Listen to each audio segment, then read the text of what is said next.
good morning, and welcome back to Reaper Pro Tips with me, your host, Anne, and disembodied hands, Quindy, Justin, and even sometimes John. How are you all this morning? Hello. Yeah, it's not terribly cold here. We got past the cold spell we had, and now it's in the 50s, which is what I want. Why I moved here. Oh, I would love to be in Hawaii, though, Estrogene, you lucky, lucky person. If I could live one place in the United States, it would be Hawaii. This is my second choice, though, so I'm not in a bad situation. Not at all. But you are super, super lucky. What island? Can you tell us what island you're on, Estrogene? I'm curious if it's one I've been to. Oahu. Oh, my favorite. It's my favorite island. The next one we go back to Hawaii to. We're gonna go to Oahu. I love Honolulu. I love the restaurants in Honolulu.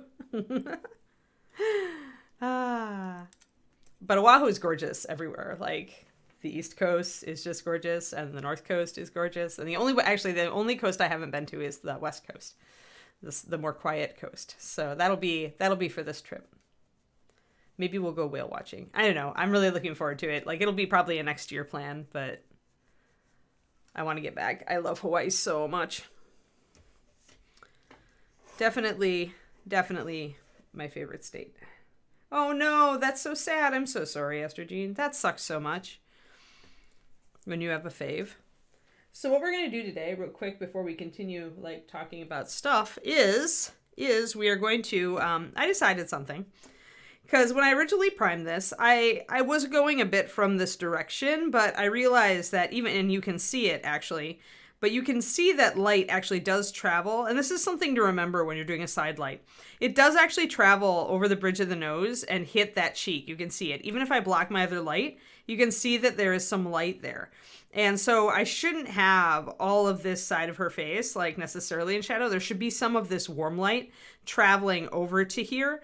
Not necessarily down to here because it makes sense, but over in this place where the bridge of the nose dips in, you will have some light come through and hit the cheek, just like you're seeing, the warm light.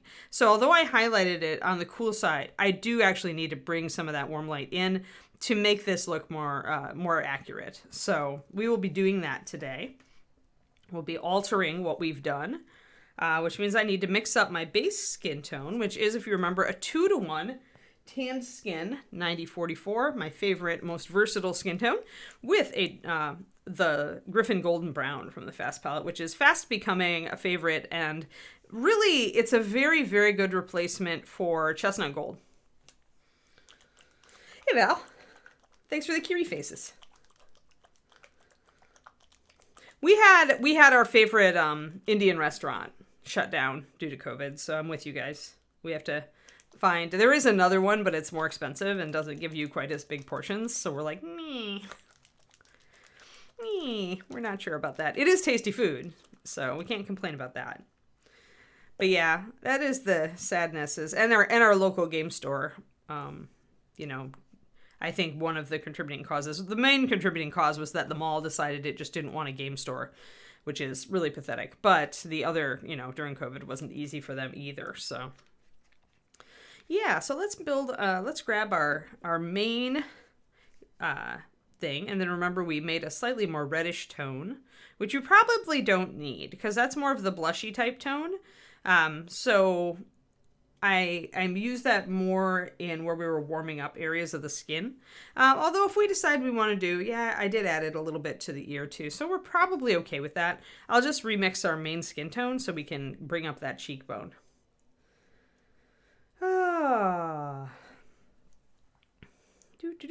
So David was using a tracker, a COVID tracker, like, where you enter in your information and then it tells you like if somebody reports getting COVID that you'd been in contact with. And over all of the pandemic, we haven't had any alerts until today. And it was an alert from when we flew back into San Francisco from Puerto Vallarta. So it was probably, airports being high-risk areas is what David told me. So I thought that was interesting. We've been through, we're we're good about, we don't go out if we don't need to and stuff like that. But it was interesting to me that so much time passed before he got an exposure flag. But anyway, to move on from the coves, since we all know it's there, whatever. That's kind of where I am.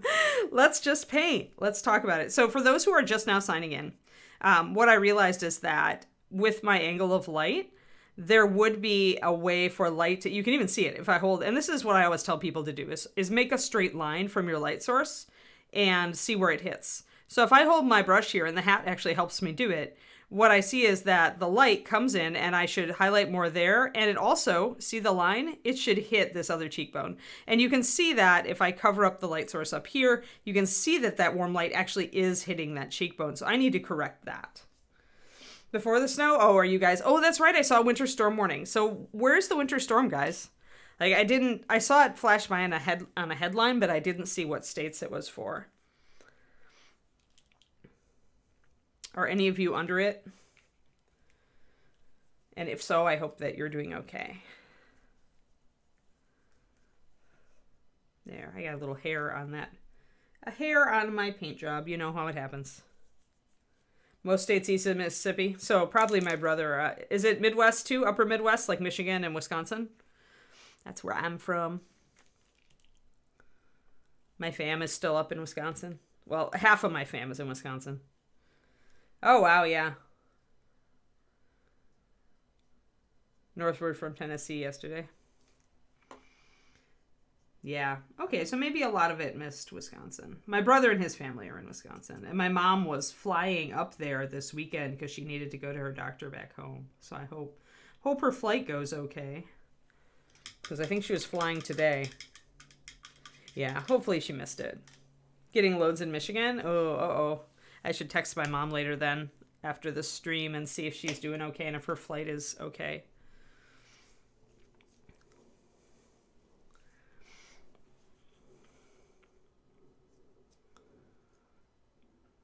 Both my parents are really active, but they are getting older, so I worry, like you do.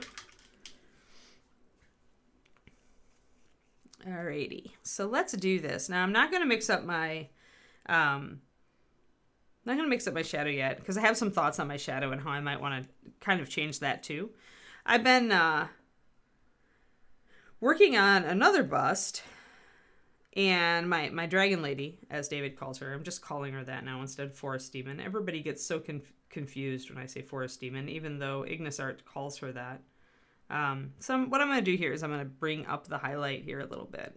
Just a little bit more, because if I hold my brush across it, I can see that there is a line where it would hit that brow. So if I bring that up just a little bit and have it fade out a little bit, it will look a little more natural. I had a tiny line of it before, but it really wasn't looking quite right. So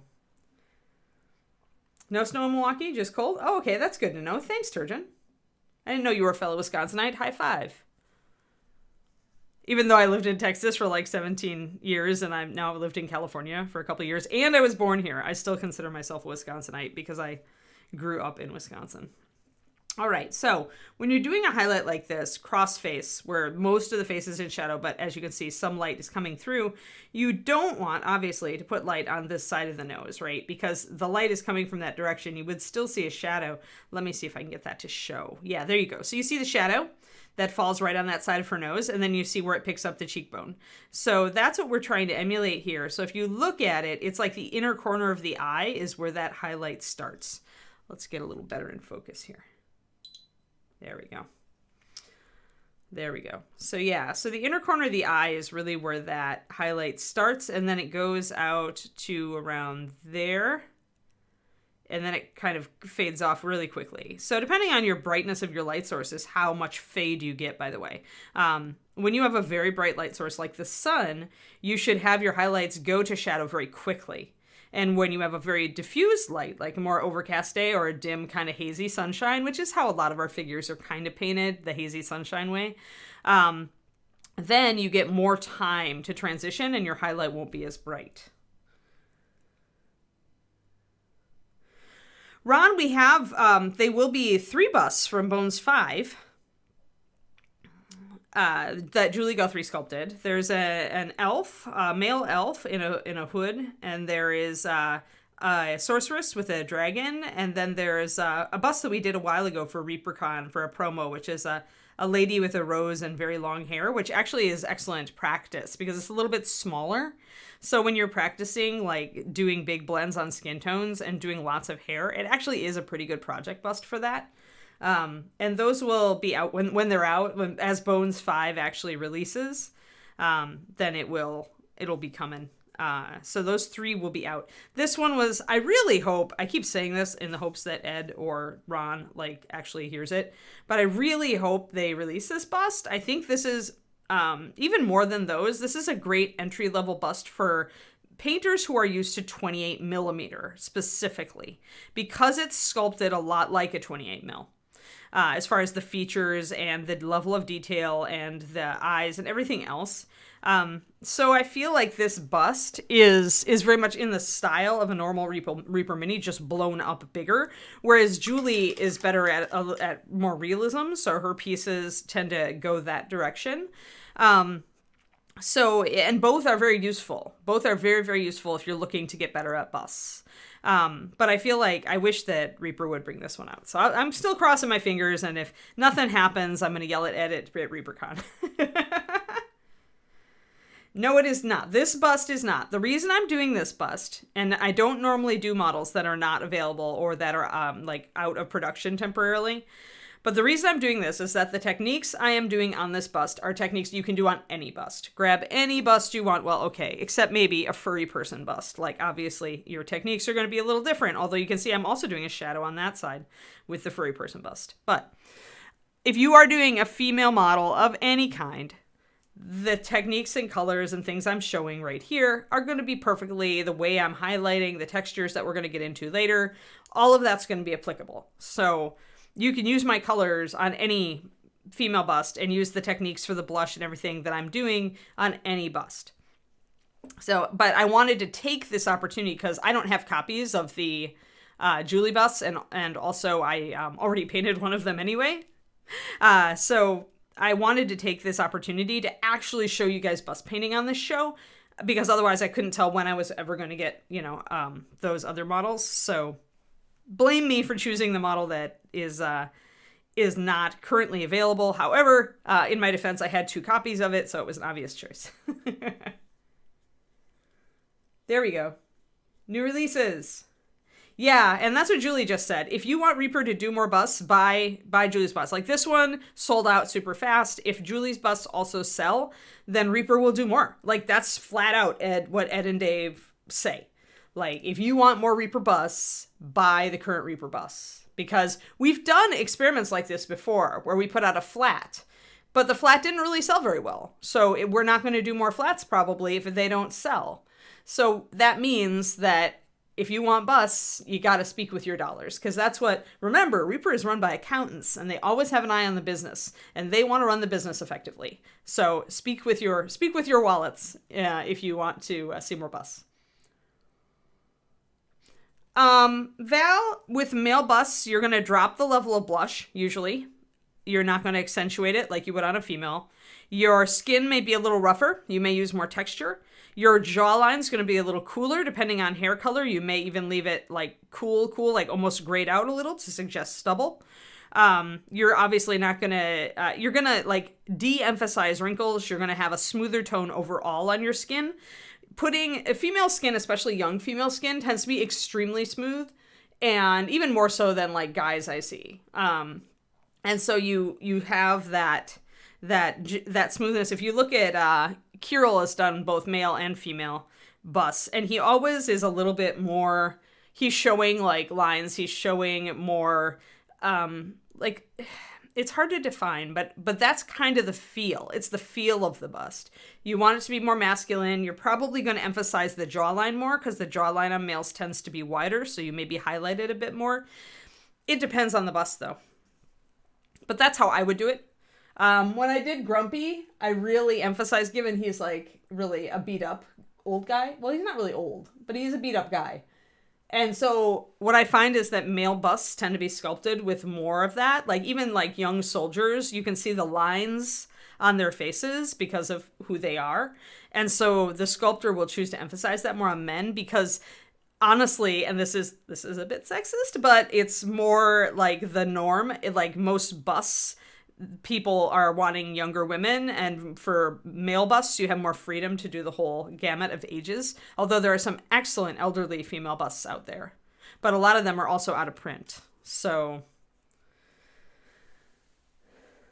okay. Yeah, I figured that they'd get there eventually, Quindy. I kind of figured it was just like shipping and priorities. Like you do.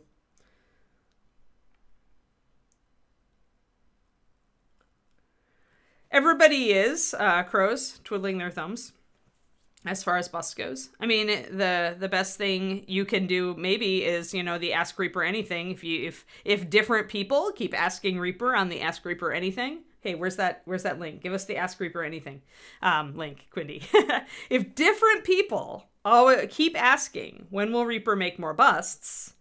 Ask Reaper Anything. There we go. Because if they see different name, not just one person bugging them every week, but different names popping up asking for busts, that's going to indicate interest. And, if you also say, hey, I bought the busts from Bones 5, when is Reaper going to do more? Or when are those busts coming out? I really love busts. That's the best thing you can do. Yeah. And you could do that. You could even say, hey, what about a Sophie bust? But the key here is different people, is that the more they see the request and the more different people ask, the more that's going to indicate a real level of interest to the bosses. And Ed and Ron, specifically, who are the ones who are going to make that call. Because busts are expensive to sculpt. I mean, I would assume so. I don't know this, and you don't have to chime in if you don't want to, Bob and Julie, because it's the biz. But these are big. I mean, and bigger stuff costs more to sculpt. So if you could sculpt a small dragon or a bust, which is going to sell better, right? Because they're probably going to cost you about the same. So it's always business with Reaper. That's why Reaper is still in business when so many of their competitors went under over the years. So keep that in mind. I don't know about a lighthouse. Yeah, I'm not thrilled with that. It's not my shtick. Now the fairy dragon, all about this life-size fairy dragon. Keep bugging about that. I want a fairy dragon, like a cat size, a large kitten-sized fairy dragon, a kitten-sized fairy dragon, to sit like on my computer desk as a mascot. That's what I want. If I could ask and have any figure appear in a future Bones Kickstarter, it would be that. A really cool, highly detailed fairy dragon that is the size of a kitten. Yeah, it is about getting the emotion right in a bust, right? The expression. And it's a real question also, right, Julie, to like, do you go with more of a kind of neutral expression that lets the painter like change it a little bit if they want to? Because if you've got a more neutral expression, you can suggest a slight smile. You can suggest a slight frown. You can draw more attention to the brows by making more musculature apparent. If you want a bust to look mad or concerned. So, or you could go for a very strong emotion in a bust, which people also like. It just gives the painter less of an option.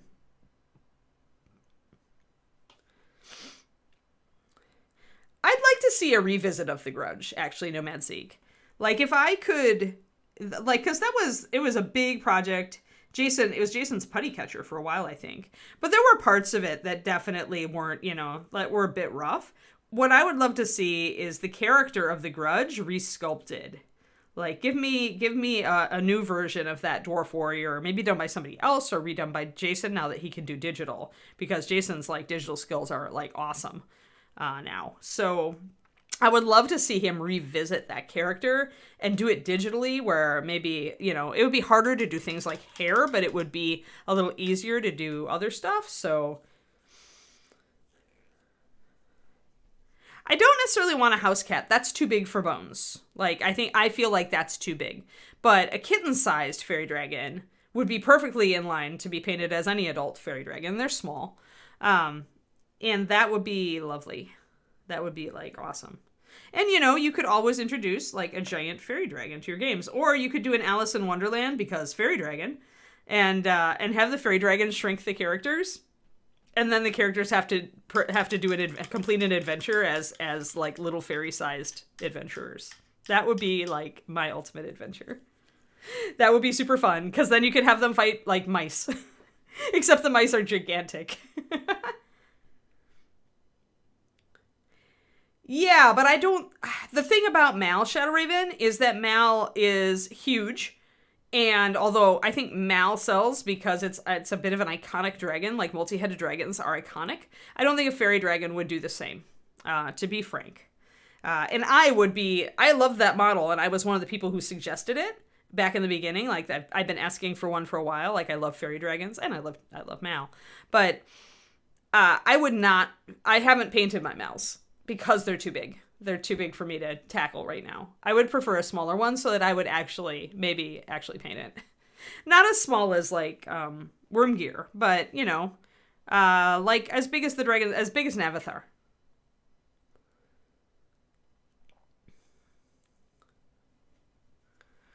Yeah, I would like to see Jason reinterpret that. So let's bring this, so what I've been doing here is just kind of futzing around, smoothing stuff out, but I'm going to go in here now and bring up this cheek a little bit more warm.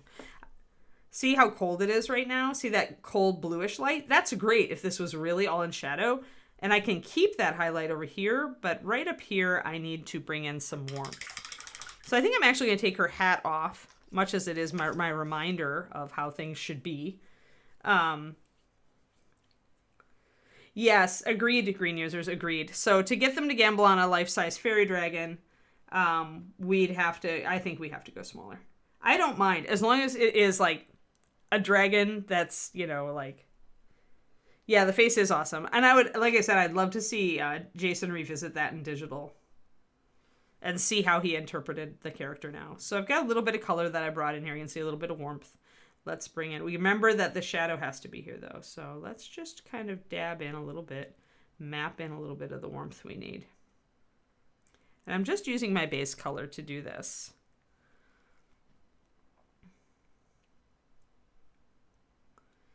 But I definitely want it to be strong and warm. I'm maybe using my paint a little thicker because I want that warmth. So even though it's going to be a little harder to blend... my initial block is a bit stronger because I want that color to carry. And normally going over a darker color is going to make it read darker. So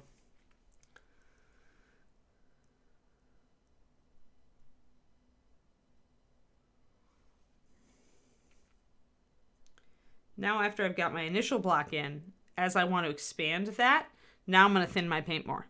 And I'm going to layer the outer parts with much thinner paint so that I reduce or eliminate brush strokes. So you could totally do that. When you need coverage, you could just go with thicker paint at first, but leave it like smaller so that you still have the edge to play with here and blend. Yeah, that was a good mod, actually, the Sci-Fi Grudge.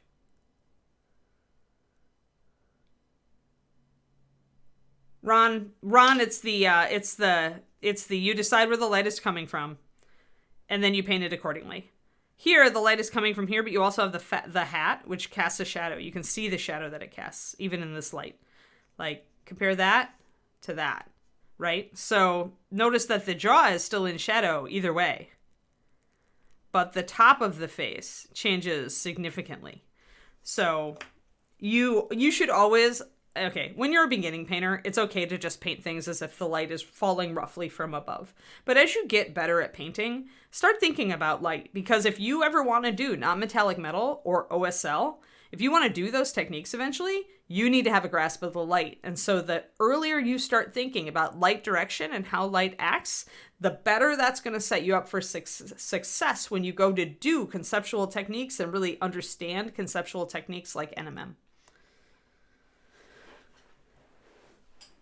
So that is the official. I spent a lot of time because when I was learning the Games Workshop paint style, which really is just like kind of, if it sticks out, highlight it, like was the way that a lot of us learned. And so I definitely did not get an introduction, even with my background in in 2D art, my art school never really taught me about lighting, which I think is kind of BS.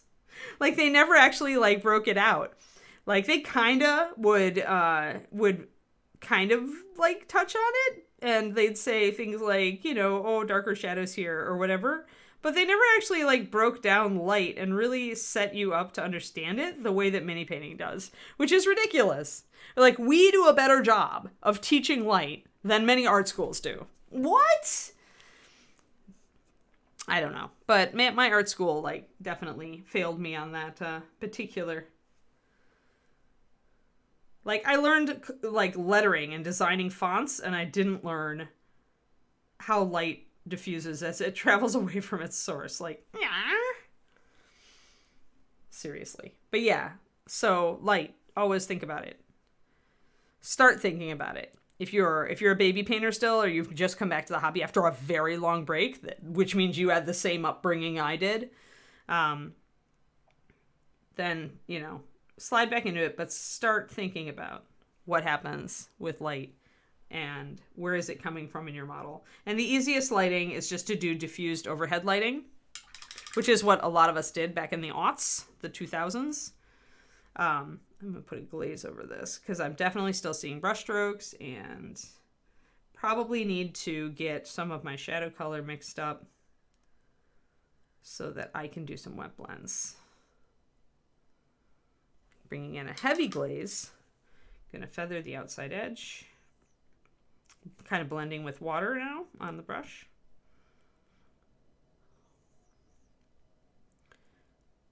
Definitely trying to wick off any color off the side of the nose though, because remember, shadow. So we brought that back in. Where I'm missing a little bit of a red tone. I do think I need to mix up that red tone. So we'll do that. But now, when I put the hat on, now it should read better. Yeah, I've got that warm light more where I need it. So I do need a little bit of red because I actually got a fair bit of like rosiness in the skin here. I need a touch of that just to make these look like the same skin tone.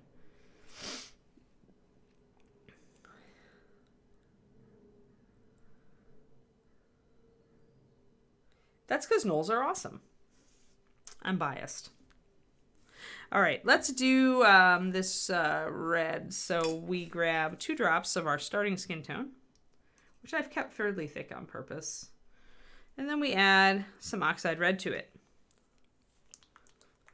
This is what you do when you want a little bit more of a reddish skin tone, but you don't want like pink like lips. You don't want that. So I'm gonna just use 1 drop because I've thinned this a little bit. And that'll bring our skin tone to be a bit more reddish. More like, it's a red that gives you more of like a sunburn or a suntan color. See that? That's the initial tan skin. Now you've got a bit more of a sunburn on your tan. It's that kind of thing. My hat is once again not wanting to stick on. Pardon me. I must knead my tiny bit of putty and make it goopy so that the hat will stick again. There. Sit. Stay. There. Excellent. Much better. So yeah, making the skin tone a little more red so that it looks a little bit more like this skin tone. It's close, but it's missing, when I see it in person, it is missing a little bit of reference there. So we'll just put a touch in, not a lot. Just a suggestion of this more reddish color.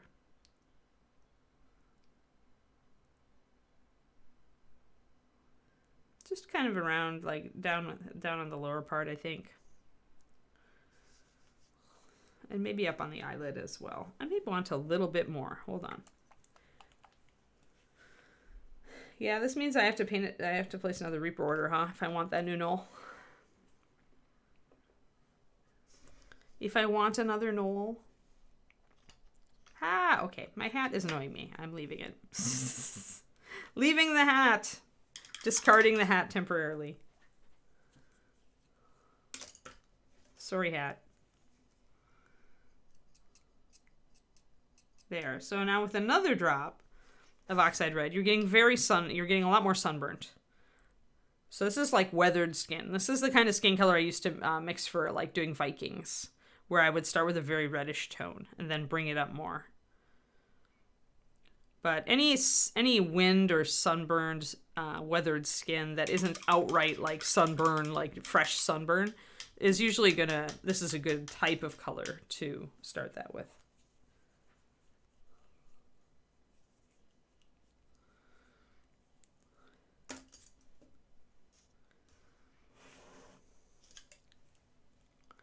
Self-taught is great. I mean, I was mostly self-taught. There wasn't an internet, so I couldn't watch anybody else do techniques. I just had to kind of figure them out by description or just by intuiting it from looking at people's stuff. But now you guys have a lot more tools, so you're able to progress a lot faster. All right, so I added a little bit of red tones in here, and I'm going to add a little bit of red tones up here. Kind of blur that lower lid. The more of a lower lid you leave on her, look at how much older this eye looks than that eye. So if we close that, like that's a pretty young face. But if I go just this side, see how that wrinkle under the eye makes her face look older? So even the slightest of lines can indicate age or just like has world weariness in a character. So if we wanted this girl to look a bit more like experienced and like kind of like, you know, an old hand at seeing a lot of things that she probably wishes, like in retrospect, that, you know, she didn't see, you could leave the wrinkle there under the eye, and that will give her that look. But if you want a more youthful face, then you want to minimize this line, the lower eyelid. You want to kind of kill that just by layering a little bit of other colors over it. And this is where you do want to use some red also on the inside of the lid. It's a subtle thing, but on busts you can do it. And it's something that adds greatly to realism. So if you look at your own eyes, your lower eyelid is definitely reddish. Like you've got that that pink strip, you know, of the inner eyelid. This is Angelica Fairweather, and I don't know any timeline material or other stuff. I am not familiar with the fluff.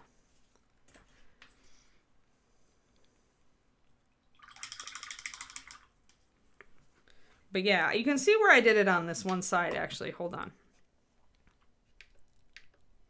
See the reddish tone where I'm painting that lid with that red?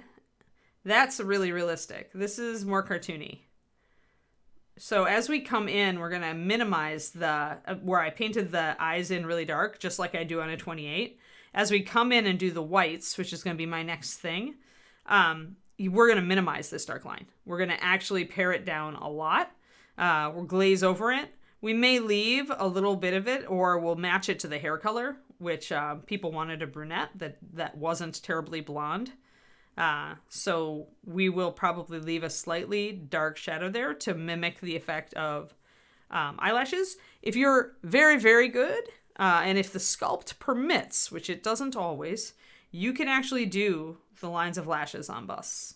And we could try to do it on this one. Sometimes I feel it just doesn't carry because it would be on like the rim of the eye, and it's just like hard to do that. Some models are sculpted with an additional little like kind of bit of space that are obviously eyelashes, and then you can actually paint those on. You can suggest lashes properly that way. And that can work, although that's usually, it's very stylized to do that, to leave that bit of suggestion, a chunk of resin to paint the eyelashes on. You can often do them on the lower eyes, but you gotta be careful there again, because again, you're gonna emphasize that that rim there, right? And so if you paint the lashes and they don't immediately read as lashes, they could read as a shadow and change the look of your face. So this is the great reward, and also the great like trial of painting a bust, is that there are so many subtle things you can do, and they will change the look of your figure if they're not executed to the level you want them. And then you have to decide if you like that look or if you don't. 44. I'm going to put a little bit of red into this and get my pink going on. Originally I used my beginning mix with a little bit of heraldic reds, so I'm going to do that. Heraldic red's a good middle grade red for this. You could also use blood red, 9003. Let me grab a Kleenex and clean off my pokey tool. There. Got to keep your pokey tool clean. This one actually is building up some paint, so I need to actually take a knife to it soon. All right. Let's get some heraldic red into this skin tone. That'll build us a blush color and a lip color and a lower eyelid color.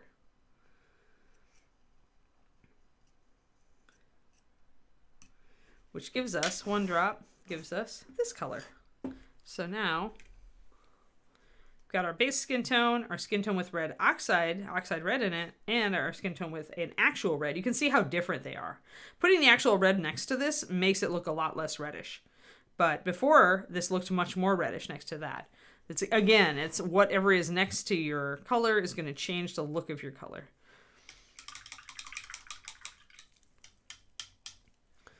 So what I'm going to do is I'm going to add that suggestion of pink red to the inside of this eyelid.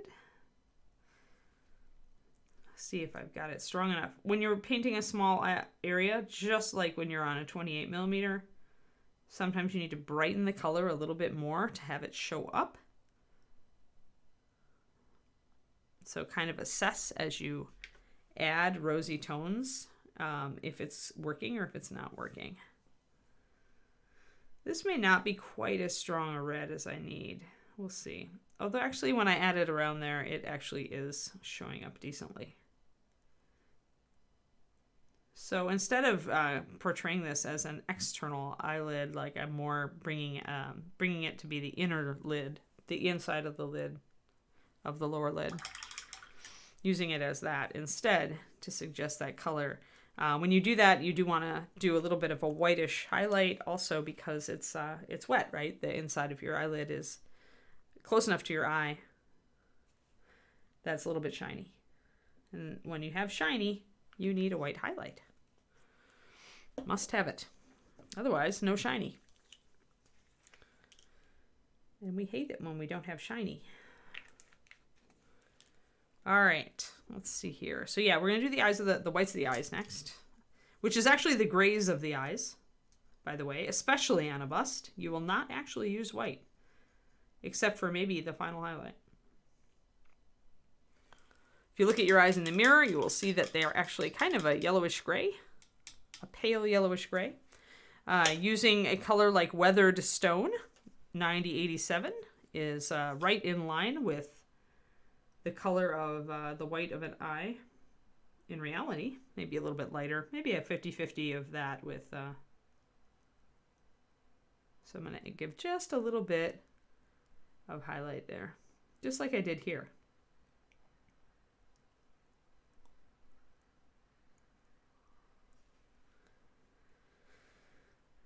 Depends on lighting. Actually, if you look, you can see it here in ours. So if I turn this and I shade it, see that highlight on the walnut? Right there, right in here. So if I were to block it in, right about there. Now, the highlight in the eye also determines kind of where the eye looks like it's looking sometimes. Like it really depends, but I find that with the light here, it's very evident it's going to be going just like a gemstone. Think of eyes like gemstones, kind of. They are a little translucent, and often the iris will reflect light at the lower edge, just like a gemstone will. So your light's going to come in from the angle that it's coming from at the top of the eye and the white. Does that make sense? So now I'm going to mix this up and block it in. If you don't have Weathered Stone, or you just don't have the time to reach for it, by the way, you can mix an excellent substitute for it by adding a little bit of walnut to your white. There, got a little bit of highlight there. Bringing that up. I want to still minimize this shadow a little bit more. So I'm going to bring in a little bit more of my tan skin plus Griffin golden brown. Block out that lower eyelid. There we go. Now she's looking younger. I've taken half of that shadow that used to be very dramatic, and I've minimized it in the direction when the light is coming. See? So if I turn the head, I can see the light exactly as it would be. So that's a sign that I did it right. Now I gotta ignore this because, again, once you put the hat on, you're gonna lose some of that. But you still get that strong light there. So I feel like we're pretty okay. If I do that, then you lose that highlight there entirely, see? But you get that, and this is where the light is coming from. So perfect. We did it well. I might need to actually extend it down a little bit.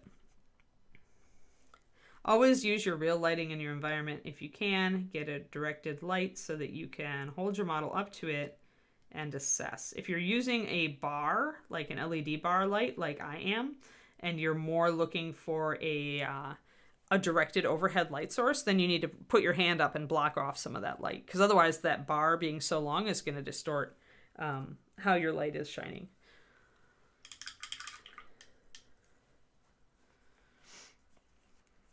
All right, so let's use our walnut, which I have here because I was touching up the eyes. Go back a little bit. We're going to use just a touch of walnut and a big brush full of white.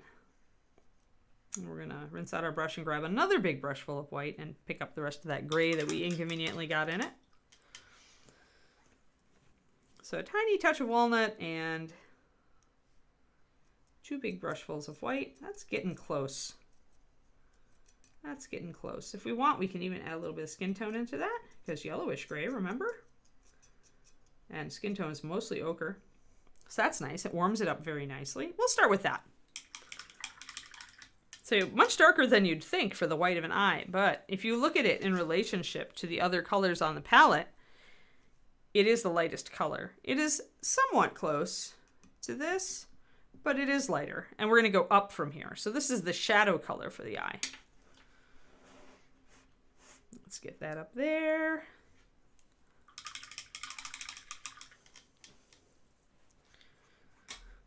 So are you guys excited about it being Friday?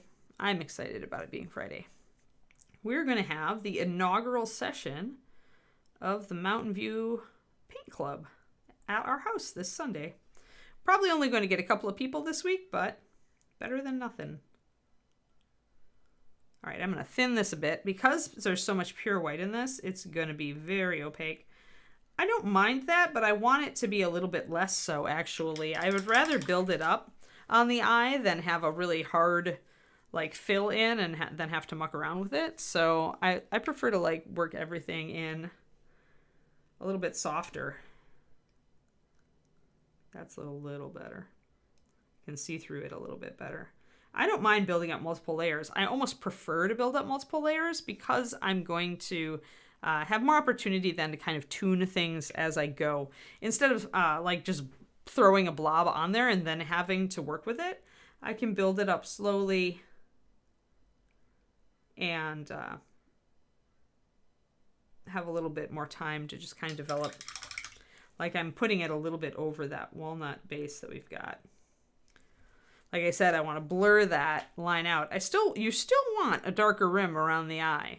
It's going to function like stage makeup and make your model's expression show up better. Here, since she's a brunette, we can get away with it without it looking too much like makeup. I feel like I just want it a little bit thinner. And this is where your gut comes in. This is why I'm always saying, as you paint, pay attention to your paint consistency and see how it acts, like as you add more and more water, so that you can do what I just did and tune it in. Like, because I'm going by my gut. I'm like, I want it at this consistency. And so if I put it on and it feels a little bit off, then I'm going to know what I need to do to fix it.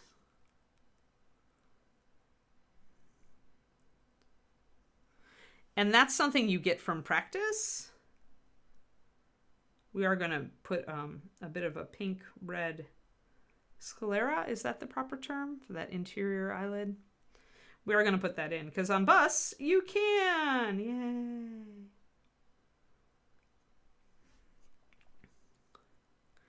So I'm minimizing, again, I'm especially going to minimize the lower eyelid. Let me get on camera. And I'm being real delicate. Eyes are a delicate subject. You do not want to rush into them. On a bust, they're one of the most important things. That's why it frustrates me when sculptors sculpt a model with the eyes almost closed. And I'm just like, arg, you just made it more difficult. It's harder to get people to engage with a bust that doesn't have eyes open. I know, because Sacrifice. I painted her and she, oh, hey, there's pictures of her. Hey, that leads me to my, hey, I updated my website yesterday, guys. Paintingbig.net. And I put a couple of Sacrifice photos up of my bust that I did for Crystal Brush in 2019, before they canceled Crystal Brush. So now you can go and look at those. And there's also some Dark Sword pieces that I did. Sadly, I don't have pictures of some of the Reaper stuff I did, so I'm actually taking some photos of the pro tip stuff that I actually like. While I still have it, I'm going to get in the habit of doing that, so I can put it on there. There is also a whole page on my Patreon, and I also put up yesterday on that. I put up examples of things that we've covered on various tiers. So yay! Thanks, Quindy, for the link.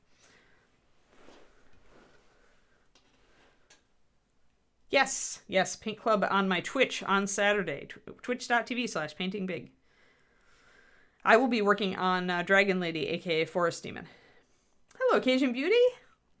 Good morning, or evening, or whatever time of day it is for you. So we're working on a bust today.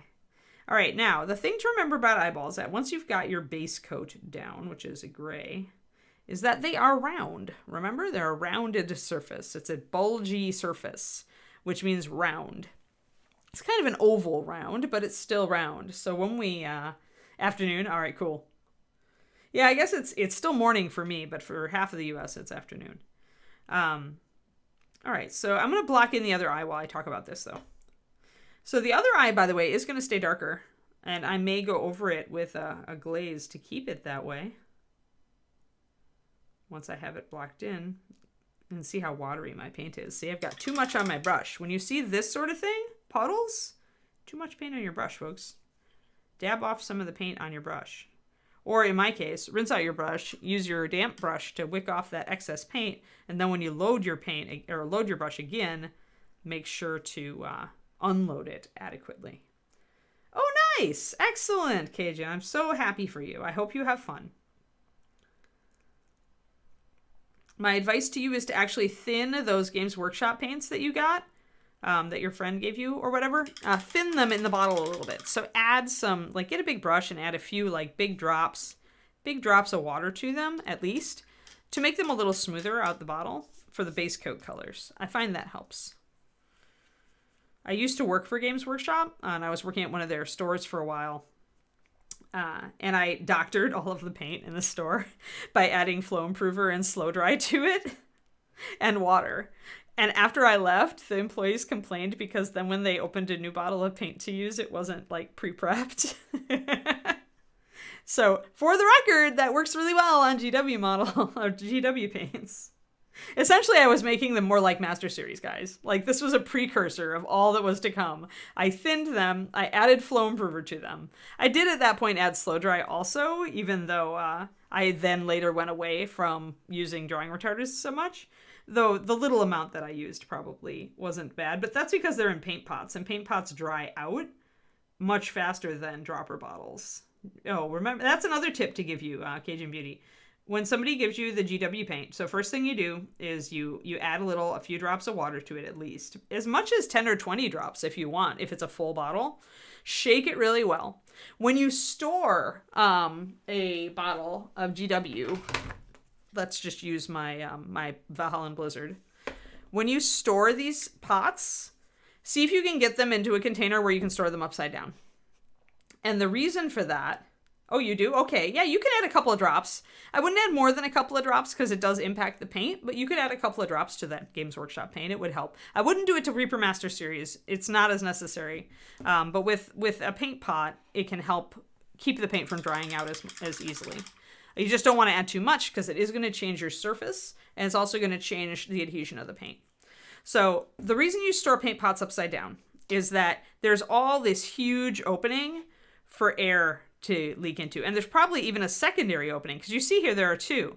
There's the place where the cap goes on, and then there's a place where the cap opens. So every time you open it, you're giving it access to air, and you're letting a lot of air come in where it was just very humid air in there before. And that's what one of the things that leads these to dry out more. But if you store them upside down, what happens is the fluid in a normal paint will kind of all fall to the bottom, and that will seal these apertures and make it harder for air to get into the bottle. So it significantly extends the life of your paint pot paints to store them upside down. This can also, slow dry. Windex is never better. It's not a paint product. Also, it adds, I guess they've stopped using ammonia in a lot of it, but it adds some stuff to it that, yeah. Windex, when you get things like that, Cajun, where people are giving you non-paint products, essentially they're just giving you a cheap shortcut that works, but also adds other stuff into the paint. So if you're trying to get your paint, for one thing, also Windex isn't going to act as a slow dry. It's not a humectant. It's more of a, if I had to call Windex anything, what it is it's actually a flow improver a little bit. Part of it is flow improver. And what it's doing is it's acting as a self-leveler, and I think that probably it's not keeping things in solution. It's probably just a self-leveling, because it's got things called surfactants in it. And that's what flow improvers are kind of made of. They're things that keep your paint in solution, help it to self-level, stuff like that. But not all of those are created equal. And every flow improver does a slightly different. It's like either one or the other. It either breaks surface tension and helps in leveling, or it either breaks surface tension and helps in self-leveling, or it helps keep stuff in solution. So and there are various places on that thing. Bottom line is Windex is kind of a stopgap, but if you have slow dry, you have the actual intended thing, and they wouldn't work the same. So yeah, Windex is closer to a flow improver. It's not a slow dry is what's called a humectant. Same root as humidity. So what it does is it pulls fluid to it and it retains it. And usually they're glycerin or glycerol based to keep things moist. Food grade humectants are used to keep foods moist in, like if they're processed foods, like Little Debbie snack cakes and stuff like that. I'm just taking this opportunity to throw more water in my... Yes, it's a basing supply, but because and this is a kind of if you've got a thicker paint, kind of a lesson to take away is definitely add water to it. Even if it's a basing product, it's still going to dry out. It's just really like stuff that's got some base paint in it, like paint base without pigment, or it might have pigment in this case. I don't think so. This looks pretty clear. So you do want to add water, or it is going to dry out over time. Yeah. I was just thinking that I wanted to do a couple of really short chem things for my free YouTube channel. Just real focused. Kind of like I want to do one on what's in your paint, like what actually is in your paint, makes up your paint, and why is it important. All right. So anyway, there was your lesson on pop paint, the care thereof, and why Windex is a better flow improver than a slow dry. So yeah, you could use a tiny bit of Windex as a flow improver, but again, be careful. Don't use too much. All of these additives affect your paint, and it's better to, I mean, I guess you could keep using it, but I don't know. I've never been a fan of using just regular like cleaning products and things, or floor wax, or any of that stuff with paint. I'd rather use a product that does exactly what I want it to do, and I don't have to worry about what other stuff it may be doing to my paint. So if you've got slow dry, use it. And if you need to use the Windex at all, if you don't have any flow improver, then, although I actually wouldn't use Windex for that, I would add dish soap instead. Dish soap is a much better surface tension breaker than Windex. So, and it's also usually pretty innocuous, especially if you use like the environmental safe stuff, but even Dawn, that's fine. You want a clear one if you can. Using your bright green Dawn dish soap is probably not the best. Although what we used to do back in the day, actually, here's a tip for you, a bargain basement tip for you, beauty, is we used to use use dish soap as flow improver, but the key is not to add it to your paint. The key is to add a few drops to your paint water and then just like stir it in gently so you don't get froth. But just a little bit, just like a few drops in your paint water will essentially make your paint water into really low-grade flow improver. And so it'll just help your paint when you mix your paint water into it. Does that make sense? Hey, Trash! Whoa, for the 30 months. Yeah! Like fist bump. Mostly that looks like punch, right? I need to do it sideways. But yeah, awesome. Thank you, Trash. You know we love you. But yeah, okay, so now we have discoursed greatly upon the use of, like, products.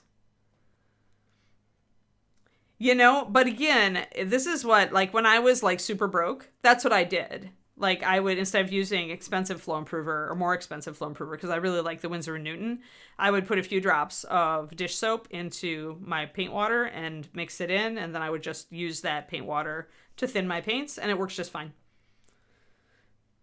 Like, you still get crap like fragrances and other stuff in your paint, but it works better than, like, Windex, which definitely has some caustic agents in it, last I checked. So yeah, just be careful what you use. Also, for the reference, if you want to airbrush with our stuff, you could use Windex, but it's actually better to just use water, maybe with a little isopropyl alcohol, which is also pretty darn cheap. So as far as on a budget painting, to keep in mind. Sorry, I needed to highlight this eyelid. It was annoying me that it was not highlighted as much as these areas here.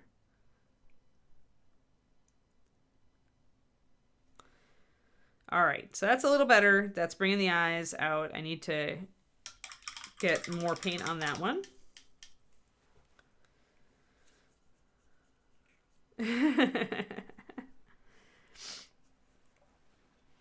It used to be cheap and now it's not.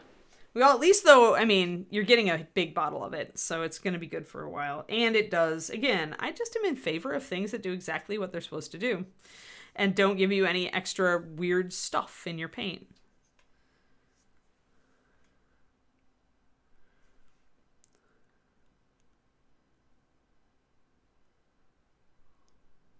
And that's just me. Like, your mileage may vary. Just don't, please, if you're using Windex, please do not become a brush licker. Don't. Just don't. You don't want to ingest it. Like, and that's what all the key, like, core, like, there are some things that if you're a brush licker, you're probably okay on. You know, they're not food grade, but they're non-toxic. Maybe they won't hurt you. But cleansers, not so much, in my opinion. Yeah. Now, if you're not a brush licker, you have a few more options. Oh, dear. All right. But yeah, that's why I never understood why people used Future Floor Wax and didn't just build a wash with, like, mediums or sealers. I was like, you're all brush lickers. You're ingesting this crap. It's not good for you. Maybe that's just me. I mean, your safety is always, like, your own decision when it comes down to it. So what you choose to do, rock with it. But I will always give you the advice with, like, hopefully your health in mind as well.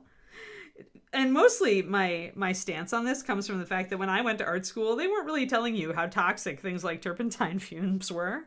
And I kind of got mad about that later on in my life. Like, the fact that, you know, now there are all these warnings about all the art products that I was told to use in art school. And nobody really mentioned the fact that we didn't have ventilation in our freaking painting room, right? Your health is your responsibility, Nomad Zeke. I quit I used to be a brush licker. I was a brush licker for many years. I quit when a friend of mine got cancer. And they could never prove, they never proved like really what could have caused it. But the paint was a possible suspect. And it just like made me think about what I was doing and the repercussions of it, or the potential repercussions of it. And I just decided that I wanted to eliminate like more dangerous practices from my art. That's when I really also was kind of mad about the whole art school thing.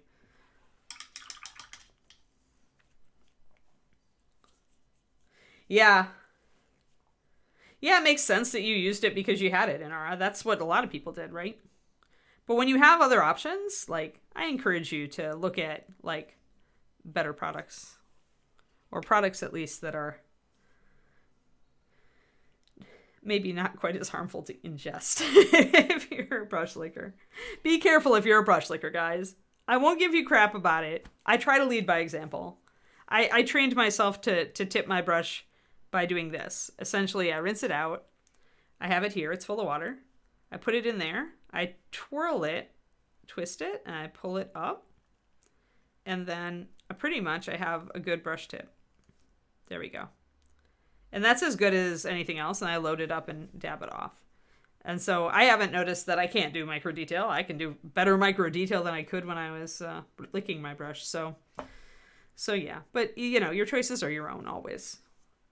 For me, that's best I can do is advise and lead by example the way that I wish people would do. But you guys can do what you want. All I ask is that you paint minis and love the hobby. That's really what we're at, okay? Yeah, that's fine, Cajun. Paper towel can have fibers, so be careful. You may want to get just a cheap sponge. I think Rhonda uses a damp sponge, like just a kitchen sponge. And then you're not going through like more paper towels all the time. You just use one sponge and you just rinse it out, at the end of the session. And the sponge isn't going to have fibers like the paper towel. Future's a floor wax brand.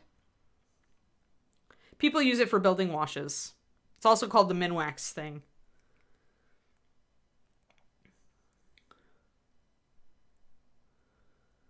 Yeah, if you're not a brush licker, try not to become one. Yep.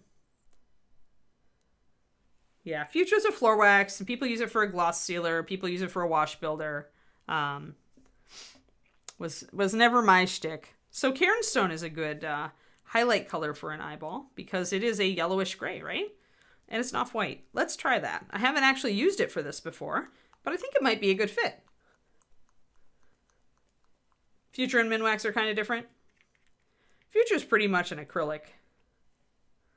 Well, I mean, if I'm going to build a wash, I'm just going to use like brush on sealer and water. I'm not going to use floor wax. For a while, I was very vehement against it, Cajun Beauty, but your mileage may vary. Once again, it's not meant for paint, but in the case of like Future, it is mostly just acrylic binder, I believe. So, do your research, read the warning labels, decide if it's for you. However, you could also just, again, use a flow improver or a sealer. If you have a brush on sealer for your models, you can just use this instead. All right, gonna add some water to this Cairnstone. Yeah, I think that's why Rhonda does it, Crow, is that the paper towels have fibers. Derek Schubert used to use a piece of just white printer paper. For that reason, there was fewer fibers than paper towels. That's why I tend to encourage people to move away from paper towels if they're able to just use a sponge. I think if I started doing that instead of just squeezing out my brush and in my hand, I would go for the sponge technique because it makes sense to me that would be a really good. Yes, I recommend using sealer for a wash. And that's why I say, Future is like, for me. It's mostly acrylic polymer, so I just don't know what else is in it at this point. I haven't looked at the chemistry. But yeah, I always use sealer. Sealer's pretty much just paint without pigment. It's a very high hardness value paint without pigment, high adhesion. All right, so let's try this Cairnstone. Now, because these are round, our highlight is going to be round as well. So we're actually going to go and make kind of a rounded shape. We're going to leave some of that gray. So let's just make a dot first, and then let's expand upon our dot. Well, thank you for the, wow, 3 months of tier 1 to Cajun Beauty. Wow. Very nice, Big Apple. Grats. Grats, Cajun. Thank you. See, the people on this channel are so nice. But yeah, given the option of buying a thing of Future or a thing of Sealer, I would probably opt for the Sealer myself. But again, people out there will tell you that's like, it builds good washes, and if you, as long as the toxicity isn't an issue. That's my big concern with stuff that isn't made for paint. Because in the paint artist paint market, there is a large movement now. Oh, a little bit too much paint. Did you see that? I got a little blurb. There's a large movement now toward non-toxicity, which I really appreciate. And, you know, and a lot of other products there are too. So just do your research, look at the warning labels, and see if it is worth it for you. So I kept my highlight very round here. I blended it in really nicely too, so you can't really see, but you can kind of see it there. So rounded highlight. If I lose a little bit of my gray, I do still want a little bit of my gray, so I can bring it a little bit back in around here. Her hair falls over the outer edge of this eye though, so I won't be able to really put the pink part in back there. So I can widen my highlight a little bit more. But I definitely want it to be rounded. Like I can see a little bit of my gray down here. It kind of comes up in a curve. See? So rounded highlight for rounded surface. I just used a little tiny bit of walnut with a couple big brushfuls of white war shadow. Often I'll use 9087 weathered stone because it's a good color to start with. To this, I added also a brushful of the base skin tone color just to yellow it out a little bit more. Get it more realistic. Oh, Future is gone as a brand name?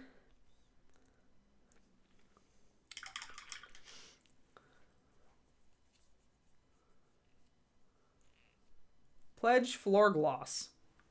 Thanks, Pendrake.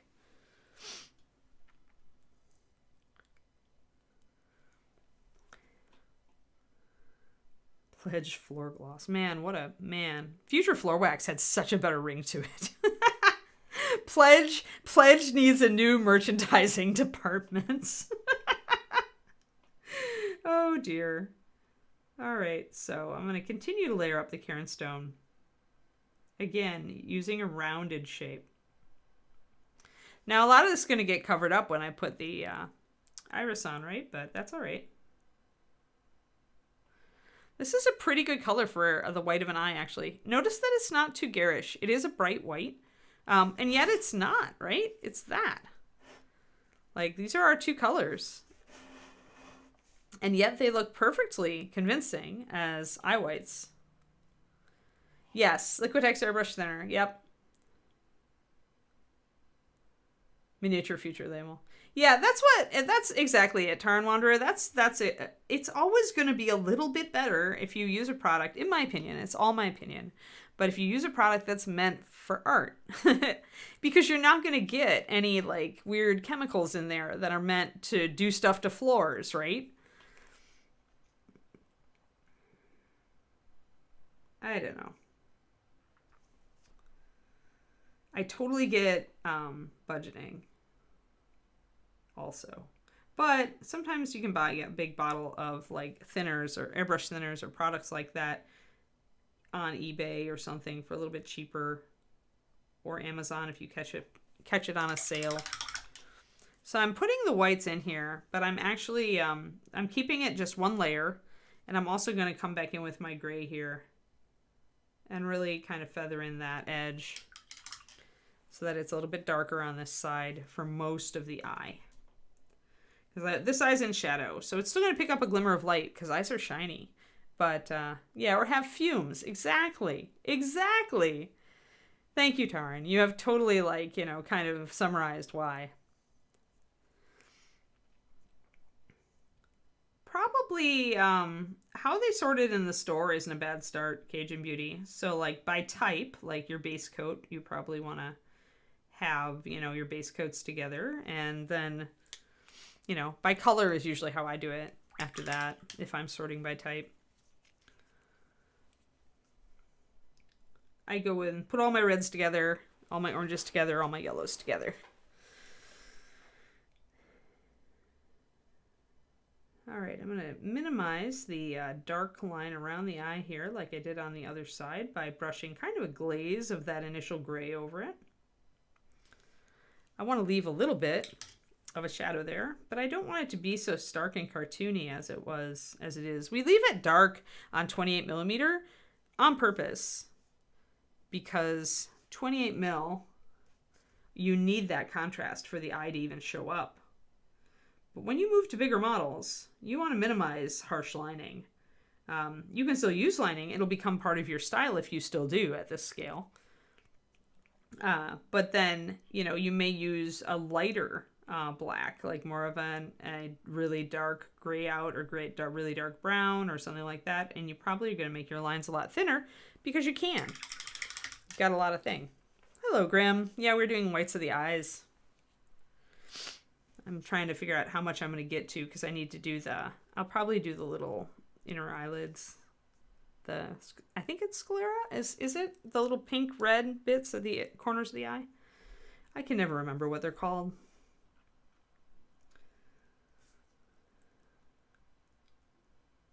But in a bust, you have room to put those in. All right, I need to get that inner corner though a little bit lightened up so that my pink will look. Okay, sclera is the whites. What's the little, like...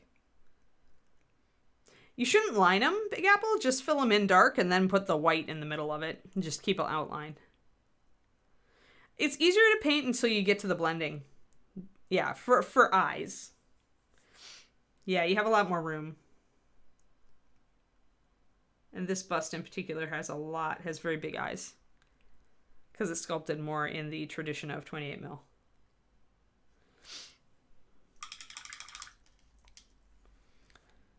Yeah, that's, if you go, I think I have an eye tutorial that's free, Big Apple, on my Patreon. Like, it's actually a public post, I think, painting eyes.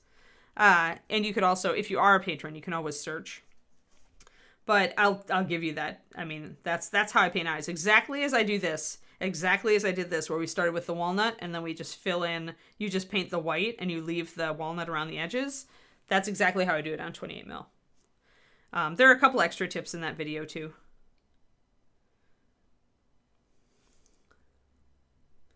A caruncle. Thank you, Quindy.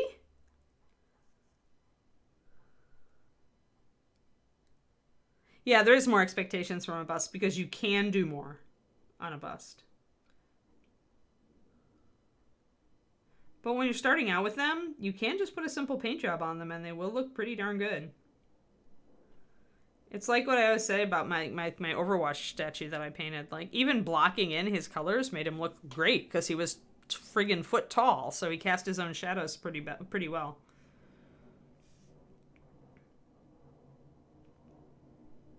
All right. So just the inner corner. I'm leaving the outside. It's hard to tell, like... Let's see if that shows it. But I am leaving that eye more gray, more dark, and bringing this one up more. And that will especially be apparent when we start adding in, like, really high highlights. Blend. All right. Because the light is not going to fall on the shadow side as much.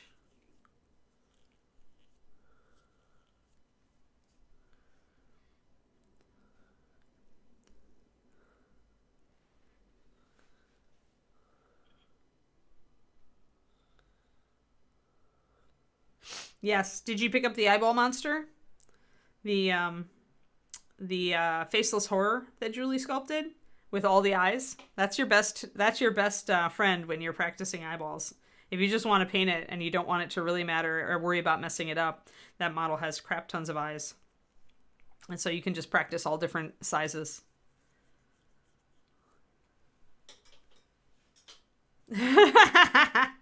Fair. Fair, absolutely.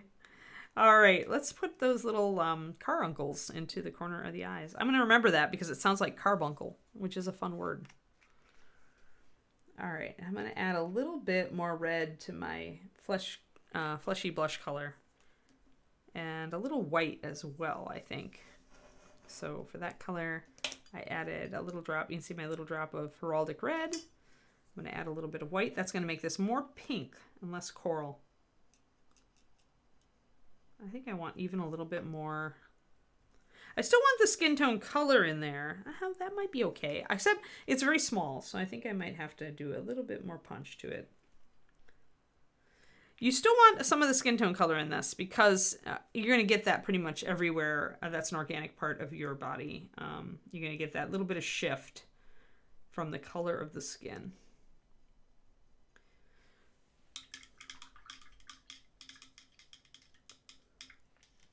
Nope, I did not use green to start the skin.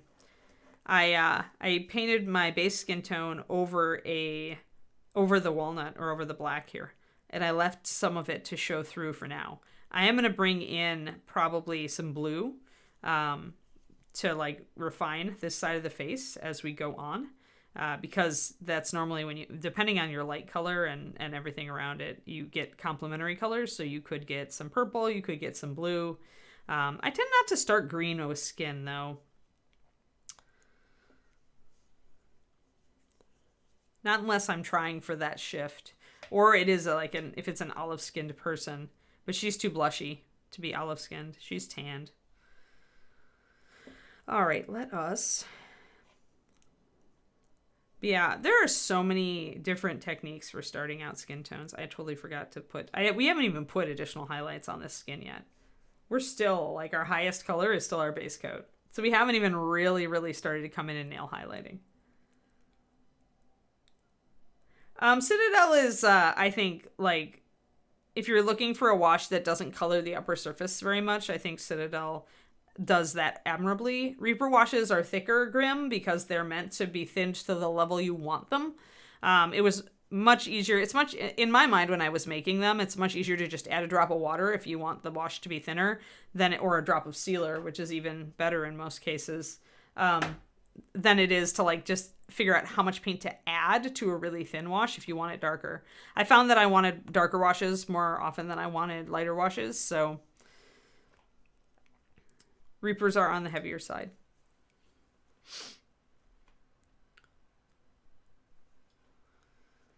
But anyway, one other thing about asking about olive green is skin tones all have a lot of yellow in them, a lot of ochre usually. And when you put a yellow over a black, it looks green. So that's part of what you see when you paint a skin tone over something and it looks greenish. That's what you're seeing. You're seeing that interaction between the yellow and black. That's how you make an olive green when you're creating a paint color. If you want an olive green, you mix yellow and black. And then you tune it by adding more blue or more green or more yellow or more whatever.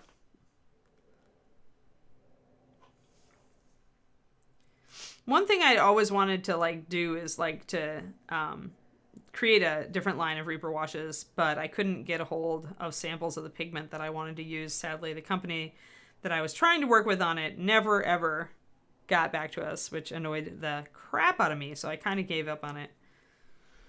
All right, let's get these pinks in. I think I want, we're going to use Rogue Shadow, which is kind of a red-brown liner. I'm going to use that actually to draw in the line I want. Then I'm going to lay down a speck of white. Then I'm going to put the pink over the top. Yeah. Some artists will do that. Some will start, with sienna or with umber or with...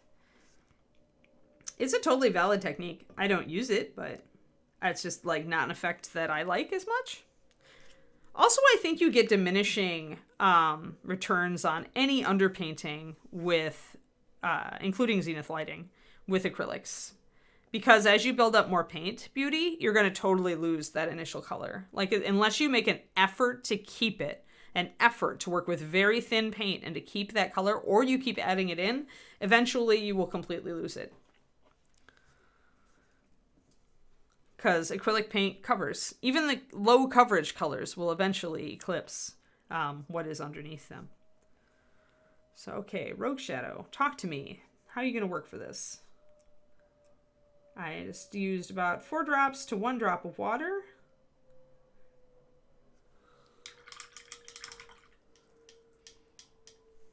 Yep. Fluorescent lights tend to be green, aren't they?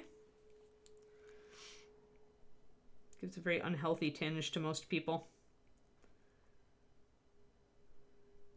Yeah, that's why I think that photographers actually have a little bit of an edge in this hobby.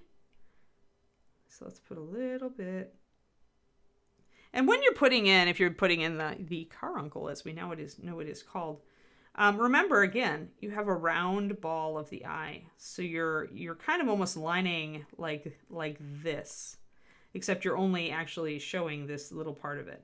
So imagine that you're trying to draw like a circle or a ring, and then you'll have a slightly curved thing there. That's what you want. And I'm not worrying about if it gets a little big, because I can always take my Cairn stone and just like wipe it out. Like, it's very easy to, painting white over a darker color is quite easy to overwhelm that dark color. So I'm going to actually, since I want to see, I'm going to take off my hat. And then we'll come in on the other side. Thinking, oh, we got a little bit out of control there. If I mess up right away, I'm going to bring in some water and just flood it. It's just easier to get a couple go. I had a little bit too much paint on my brush there, and it got out of my control. So remember, one of the most important lessons when you're trying to paint details is to unload your brush until you have paint control. It's easy to get. That's a cracking in the recesses. Ooh. Weird. So either the underlying paint wasn't dry, or you had a lot of wash. But man, that's kind of crazy. Like, I started with purple for one model undercoating, but I tend to want to just start on a more neutral slate and then introduce my colors rather than underpainting with them. I do like the black and white underpaint, or the sienna and white, like I did a grisaille on the Demon Lady that I'm working on, which is grayscale, but I used umber. The bottom line is, try it. If somebody does something like starting with green and you like the look they're getting, give it a try. There's no harm to it. Like, that's how you get better. That's how you learn. That's how you learn what works for you. And then down the road, if somebody says, hey, I saw somebody do this, what do you think of it? You can say, oh yeah, I tried that on X model and I learned this and I learned that. And this is why I still do it. Or this is why I decided not to still do it. So any learning is good. All right, that's better. So I went in with a lot less paint.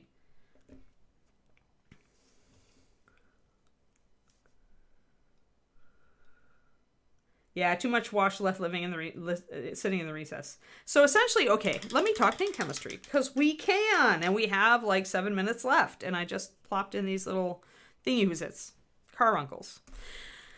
So what happens when you put your paint on too thin, which apparently can happen even with washes, which like blows my mind, because usually water will prevent it. But if your wash is created with a lot of medium, if it's a thicker wash, then I could see how this would happen. But what is happening there is, because you've put it on so thick, the top is starting to skin over and dry before the bottom. And what happens if you've got too much fluid is that the top will not just skin over, but will actually dry before the bottom is. And that will stretch the top.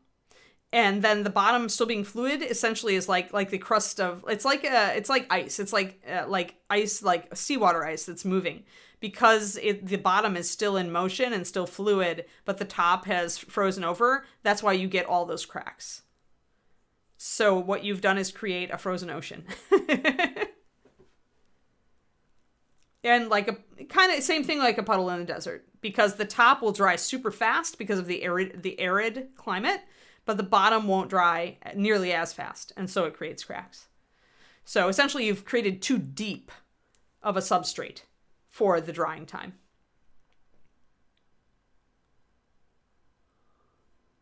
Does that make sense scientifically? Hope it makes sense scientifically.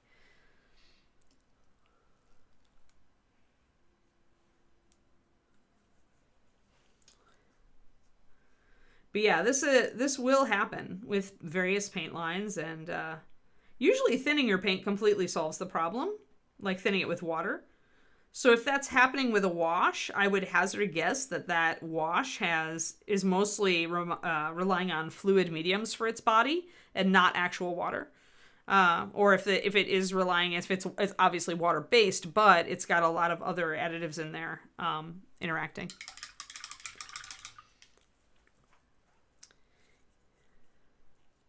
Just a tiny bit, Grim. Or just don't apply quite as much. Usually if you've got really thick wash, like take your brush, rinse it out, and dry it out, and then use it to kind of slurp off some of that excess wash.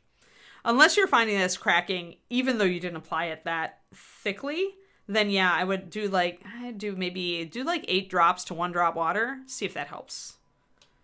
Or maybe 6 to 1. I wouldn't go any more than 6 to 1 though, because if people tell you not to thin it, chances are it's going to break really easily. That's probably why they're telling you that.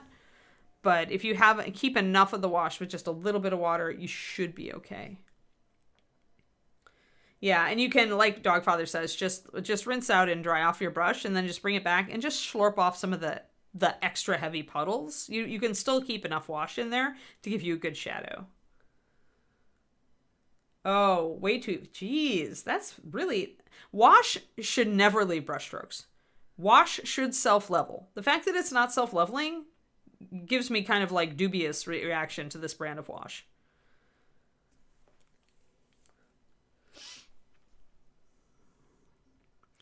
So, not sure. Does not sound as if it is working as intended. All right, I'm going to take some white.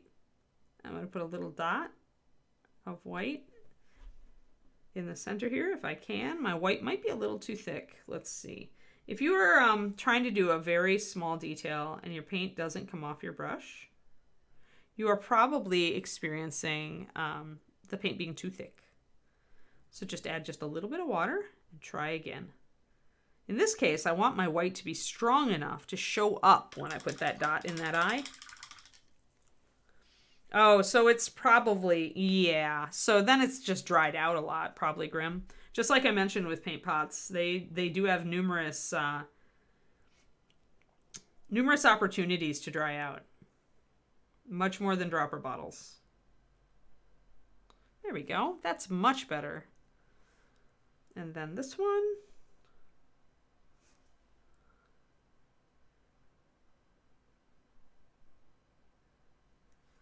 Not bad, not bad. Good. And now I can take my pink and wipe out. Now that's the rogue shadow is coming off very strong, but I'm going to put my pink in first and try to just go over the top of it. So essentially this counts as underpainting.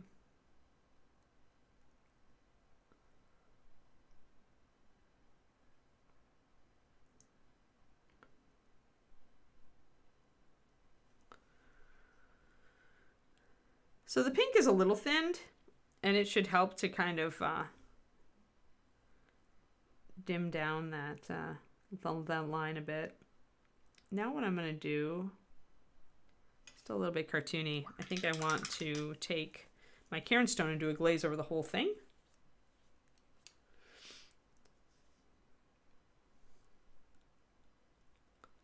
Yep.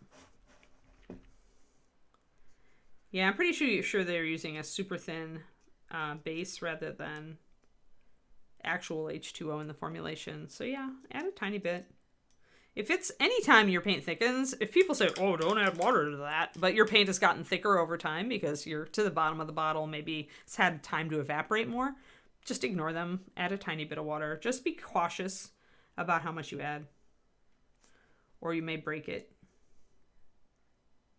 Just going to glaze a little bit of Cairn Stone over this. Whenever you've got something that looks like it should be a part of like something like this, these should be a part of the eye, but they don't look like it, try to do a glaze, because glazing over can integrate things like this. Now the problem is I'm going to lose some of the pink with that glaze.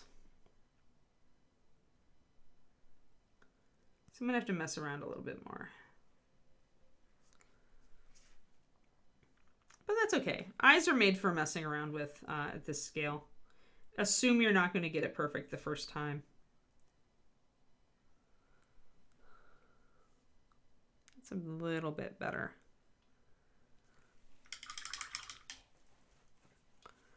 All right, I'm going to hold it there because we're already to the point where we're ending the stream, but we got a decent kind of like eye started, so I'm okay with it. I'm going to continue to mess with it as we continue. I still feel like my lines are a bit dark on this one, but again, this eye's in shadow, so I've got to keep that in mind and be a little bit forgiving on that. This one is coming around. I still feel like I could maybe take up that dark a little bit more and still keep the eye like showing up pretty well. But I'm pretty happy with this eye. Pretty happy. Pretty happy with how the rest of it is coming up now too. I'm glad I added this cheekbone. It really helps to warm up that side of the face, and it's still mostly in shadow. We've just got that light showing where it should. Which one?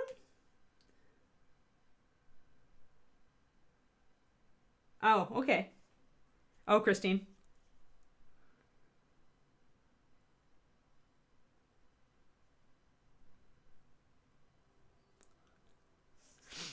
Yeah, I trust Quindy to choose a good raid. We like to switch it up sometimes, too.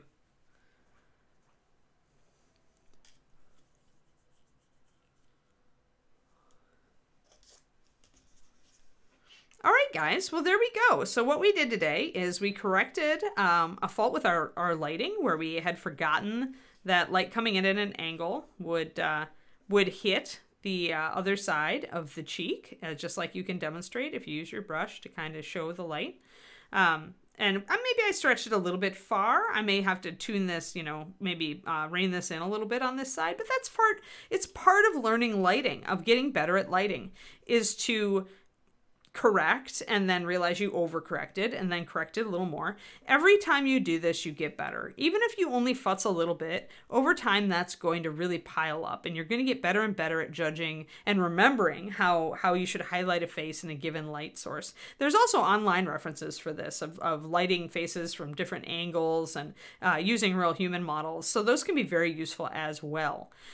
We also blocked in eyes. We talked about keeping your highlights circular because the eyeball is a ball, so it should be highlighted accordingly. And we looked up what caruncles are. Thank you, Quindy.